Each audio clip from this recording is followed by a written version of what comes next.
JDS ദേശീയ council അംഗം P V അൻവറിനൊപ്പം Nilambur നഗരസഭാ കൗൺസിലർ ഇസ്മയിൽ എരഞ്ഞിക്കലാണ് തൃണമൂൽ കോൺഗ്രസിൽ ചേരുന്നത്. അൻവർ ഉന്നയിക്കുന്നത് ജനങ്ങളുടെ പ്രശ്നങ്ങളാണെന്നും അൻവറിനൊപ്പം നിൽക്കേണ്ടത് കാലഘട്ടത്തിന്റെ ആവശ്യമാണെന്നും ഇസ്മയിൽ 24നോട് പറഞ്ഞു. JDSലെ ഒരു വിഭാഗം ഭാരവാഹികളും TMCയിൽ ചേരും.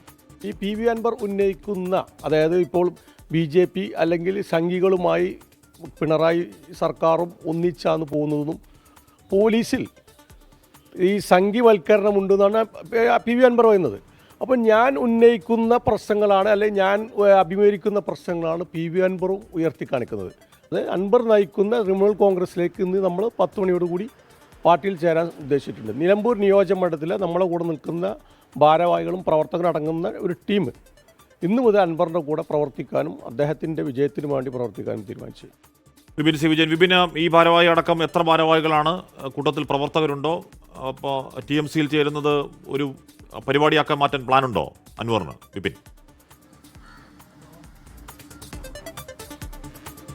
അശ്മി, നിലമ്പൂർ മണ്ഡലത്തിലെ JDSന്റെ ഒരു വിഭാഗം ഭാരവാഹികളാണ് ഇന്ന് PV അൻവറിനൊപ്പം ചേരുന്നത്. എടുത്തു പറയേണ്ടത്, ഇടതുപക്ഷത്തിനൊപ്പം നിൽക്കുന്ന ഒരു ഘടക കക്ഷിയുടെ നിലമ്പൂർ നഗരസഭാ കൗൺസിലറാണ് ഇപ്പോൾ അൻവറിന് പിന്തുണയുമായി എത്തിയിരിക്കുന്നത്. ഇന്ന് 10 മണിക്ക് ഇസ്മയിൽ എരഞ്ഞിക്കൽ തൃണമൂൽ കോൺഗ്രസിന്റെ ഭാഗമാകും.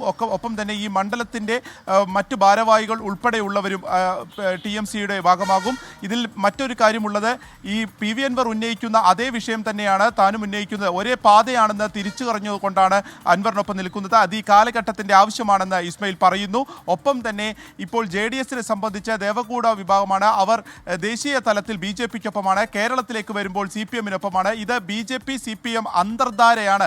അതുകൊണ്ട് തന്നെ അത് പോലീസിലൊക്കെയുള്ള സംഘവൽക്കരണത്തിന് ഒരു മാറ്റം ഉണ്ടാവുകയില്ല. അത്തരമൊരു മാറ്റത്തിനു വേണ്ടിയാണ് PV അൻവറിനൊപ്പം നിന്ന് പ്രവർത്തിക്കാൻ തീരുമാനിച്ചത് എന്നുള്ളതും പറയുന്നുണ്ട്. ഒരു കൗൺസിലറുടെ ഭാഗത്ത് നിന്ന് ഒരു പിന്തുണ ഇപ്പോൾ PV അൻവറിന് ലഭിച്ചിരിക്കുന്നു എന്നുള്ളത് വളരെ പ്രധാനപ്പെട്ട ഒരു കാര്യമാണ്. ഈ ഒരു തിരഞ്ഞെടുപ്പുമായി ബന്ധപ്പെട്ട അൻവർ പരസ്യ പ്രചാരണത്തിലേക്ക് ഇന്ന് കടക്കുന്നതേ ഉള്ളൂ. കത്രികയാണ് ചിഹ്നം. ഈ ഒരു അവസരത്തിൽ കൂടിയാണ് ഇപ്പോൾ ഒരു ദേശീയ കൗൺസിൽ അംഗത്തിന്റെ, JDS ദേശീയ കൗൺസിൽ അംഗത്തിന്റെ പിന്തുണ തൃണമൂൽ കോൺഗ്രസിലേക്ക് എത്തുന്നത്. അശ്മി. ഓക്കെ, വിപിൻ സി വിജയനാണ് വാർത്തയുടെ വിവരങ്ങൾ നൽകിയത്.